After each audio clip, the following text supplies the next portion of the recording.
வணக்கம்.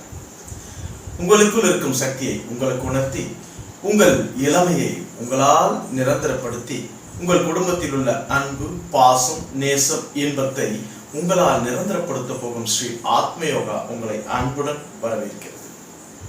இப்போ நம்ம எப்போ ஆரம்பிக்கும் போதும் நம்ம வணங்கிறோம். அந்த வணங்குறது யாருன்னா ஃபர்ஸ்ட் நம்ம வணங்குறது, என்னை பெற்ற தாய் தந்தையை வணங்குகிறேன், பித்ருக்களை வணங்குகிறேன், என் உடலை நான் வணங்குகிறேன், பஞ்சபூதங்களாகிய இறைவனை வணங்குகிறேன். இது வணங்கிட்ட பிறகு எந்த ஒரு வேலையும் நாம எடுத்தோம்னா 100% பாசிட்டிவா நடக்கும். அதை நீங்க வணங்கிட்டு அனுபவிங்க.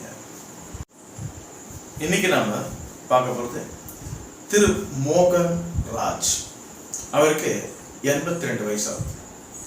கடந்த 6 மாசமாக அவரோட ரைட் கால் ரைட் கை செயலிழந்து விட்டது.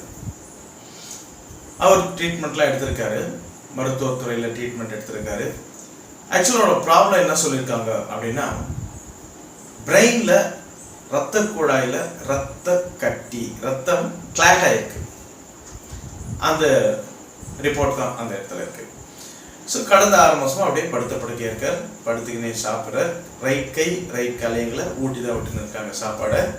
அந்த பொசிஷன்ல இருக்கிறவர் இன்னைக்கு நாம 3 நாள்ல அவர் எழுந்து நடந்ததை பார்க்க போறோம். அந்த 3 நாட்களில் நம்மளோட சிகிச்சை முறையின் மூலமாக, வர்ம சிகிச்சை முறையின் மூலமாக, அந்த வர்ம சிகிச்சை முறை மூலமாக எப்படி அவர் எழுந்தார் அப்படின்னா, பிரெயின்ல இருக்கிற ரத்த கட்டி, அதாவது ரத்தம் கட்டி ஆயிருக்கு, கிளாட் ஆயிருக்கு, அதை எப்படி நம்மளால எடுக்க முடியுது இந்த வர்மத்தின் மூலமா அப்படின்னு நீங்க நேரடியாக பார்க்க போறீங்க. ஆக்சுவலா அது பிரெயினுக்கும் ரைட் கை காலுக்கும் சம்மந்தம் இருக்கும். நம்ம உடல்ல பிரெயினுக்கும் கால் விரல் வரைக்கும் கனெக்ட் இருக்கு. அந்த கனெக்ட் எந்த இடத்துல தொடர்பு இல்லாமல் போனாலும் அதுதான் பிரெயினுக்கும் நம்ம கால் விரலுக்கும் கான்டாக்ட் இல்லை. இந்த கான்டாக்ட் இல்லாததை தான் பிரெயின்ல கிளாட் சொல்லிடுறாங்க எல்லாரும். ஆக்சுவலா பிரெயினுக்கும் நம்ம உடல் உள்ளுறுப்புகள் எந்தெந்த இடத்துக்கு போது எந்த இடத்துல கிளாட் ஆனாலும் செயல் இழந்துடும். ஏன்னா பிரெயினோட கான்டாக்ட்ஸ் இல்லாத அதை எல்லாருமே பிரெயின்ல ரத்த கட்டி இருக்கு அப்படின்றாங்க. ஆக்சுவலா பிரெயின்ல கிளாட் ஆகிறதுக்கு என்ன காரணம், எப்போ காரணம் வரும்னா, அடிபட்டுட்டா, நம்ம ஆக்சிடென்ட்ல விபத்துல ஏதாவது விழுந்து அடிபடும் போது, மண்டையில அடிபடும் போது, மெயினா நம்மளோட மண்டையில அடிப்படும் போது உள்ளுக்குள்ள ரத்தம் வந்து கிளாட் ஆயிடும். வேற எந்த ஒரு விஷயத்திலயும் ரத்தம் கிளாட் ஆகுது, ரத்த கட்டிகள், அந்த இடத்துல கட்டிகள் உருவாகும்.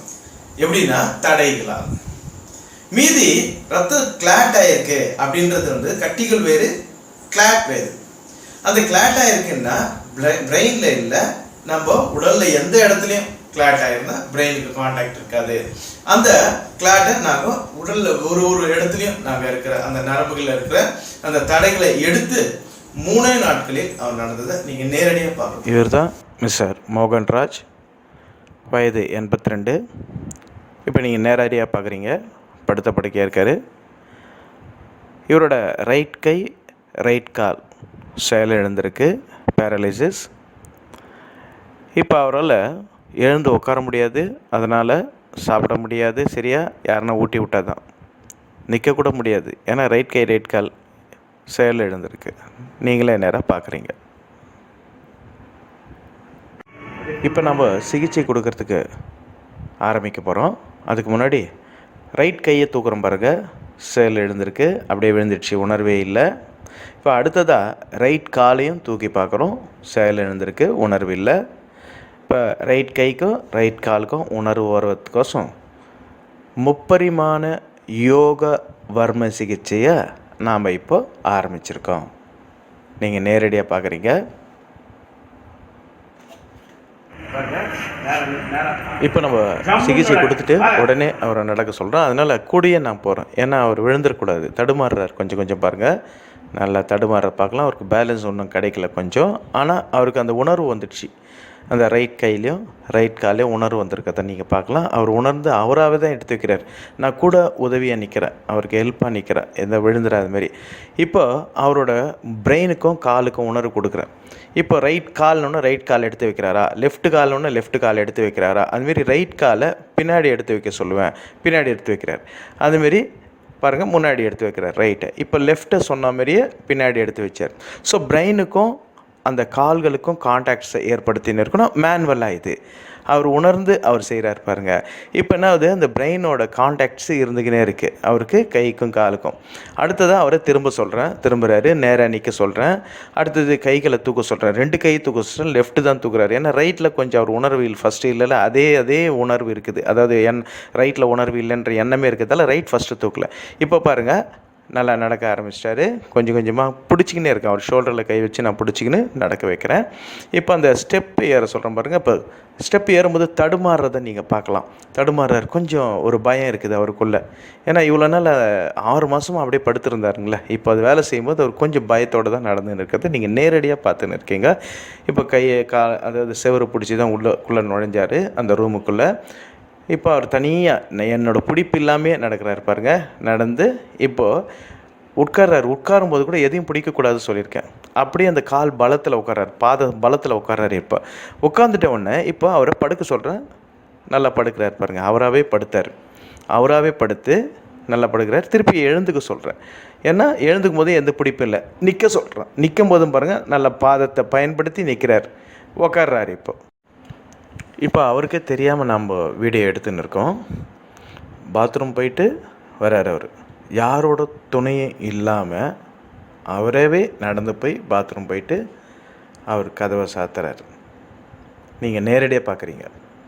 இவ்வளோ நேரம் அவர் சேலை எழுந்தது பாருங்கள். ரைட் கை ரைட் கால், அந்த ரைட் கால் வச்சு தான் அவர் நடந்துக்கின்னு பாத்ரூம் போயிட்டு வர்றாரு. இப்போ அவரோட இடத்துக்கு போகிறார். அவர் படுக்கைக்கு போகிறார். அவரோட பெட்டாண்ட போய்ட்டு அவர் நேரடியாக பார்க்கலாம். ரைட் கை ரைட் கால் நல்லா இயங்கிறத. இப்போது உட்கார்றாரு பாருங்கள். அவரோட இடத்துல அவர் உட்காந்துட்டார். இப்போ அவர் நேரடியாக அவர் நடக்கிறத அவருக்கு தெரிஞ்சே இப்போ எடுக்கிறோம். எந்த ஒரு பிடிப்பும் இல்லை அவருக்கு, எந்த துணையும் இல்லை. நான் வீடியோ எடுத்துக்கினே வரேன். அவர் தனியாக நடந்து வர்றாரு, தைரியமாக நடக்கிறார் பாருங்கள். நல்லா தைரியமாக, ஸ்டெப்ஸு பின்னாடி இருக்குது, விழுந்துருவான் அந்த பயம் கூட இல்லை. நல்லா நடக்கிறத பார்க்கலாம். அந்த நடக்கும்போது பாருங்கள், நல்லா ஒரு தெளிவாக நடக்கிறாரு. நல்ல தெளிவாக, கொஞ்சம் பயம் இருக்குது உள்ளுக்குள்ளே. ஏன்னா 6 மாதமாக அப்படியே இருந்தார், திடீர்னு வருது, அவருக்கு ஒரு பயம் இருக்குது. அந்த கொஞ்சம் கொஞ்சமாக அவருக்கு போக போக தெளிவாகிடும். இப்போ நல்லா நடந்து வர்றார் ரூமுக்கு, அவரோட இடத்துக்கு வர்றாரு. சிரிக்கிறாரு, ஏன்னா சந்தோஷமாச்சு அவருக்கு. கை காட்டுறாரு பாருங்கள், ரொம்ப சந்தோஷமாக இருக்கார். நல்லா இருக்கீங்களா கேட்கும்போது நல்லா இருக்கேன்றாரு அவர் சந்தோஷமாக. அவர் அவர் இடத்துல உட்கார்றதுக்கோசம் வர்றாரு. நின்று காமிக்கிறார். நல்லா பலமாக என்னால் நிற்க முடியுது, ஸ்டாண்ட் பண்ண முடியுது, நல்லா விடலை அப்படின்றத காமிக்கிறாரு. இப்போ பெட்டில் ஃப்ரீயாக உட்காந்ததை நீங்களே பார்க்கலாம். ரொம்ப அவர் முகத்தில் சந்தோஷம், மகிழ்ச்சியை பார்க்கலாம். ஏன்னா இவ்வளோ நாள் முடியாதே, எழுந்துக்க முடியல வருத்தப்பட்டவருக்கு பாருங்கள், கை காலெலாம் அசைச்சு காமிக்கிறார் பாருங்கள். எப்படி இருக்குது அப்படின்னோடனே நான் நல்லா இருக்கேன், ஒவ்வொரு கை காலையும் என்னால் அசைக்க முடியுது அப்படின்றத காட்டார். திரு மோகன்ராஜ் அவராகவே நடந்ததை பார்த்தீங்க, அதையும் உங்களுக்கு காமிச்சிருந்தோம். இப்போ அவருக்கு அவரோட வேலையை அவர் சீரான நிலையில் செய்ய தயார் நிலைக்கு வந்துட்டார். அவரே சாப்பாடு சாப்பிட்றார், ரொம்ப சந்தோஷமாக இருக்கார்.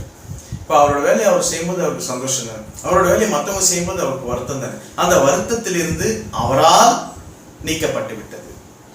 இப்போ அடுத்ததான் அவருக்கு இந்த சிச்சுவேஷன் வராம காக்கிறது அவரோட கடமை, அவரால் மட்டும்தான் முடியும். எப்படின்னா அவர் உடலை அவர் கொஞ்ச நேரம் பராமரிக்கணும், தினமும் அவர் கொஞ்ச நேரம் பராமரிக்கணும். அந்த பராமரிக்கிறது என்னன்னா, அரைத்து சுவைத்து உண்ணும் உணவு, ஆழ்ந்த சுவாசம், தினசரி ஆசனங்கள், தியானம், நடைப்பயிற்சி, இந்த 5த்தையும் அவர் மேற்கொண்டால் 100% அடுத்ததாக வராது. 82 வயசுல இந்த மாதிரி அவருக்கு அனுபவப்பட்டிருக்கார்.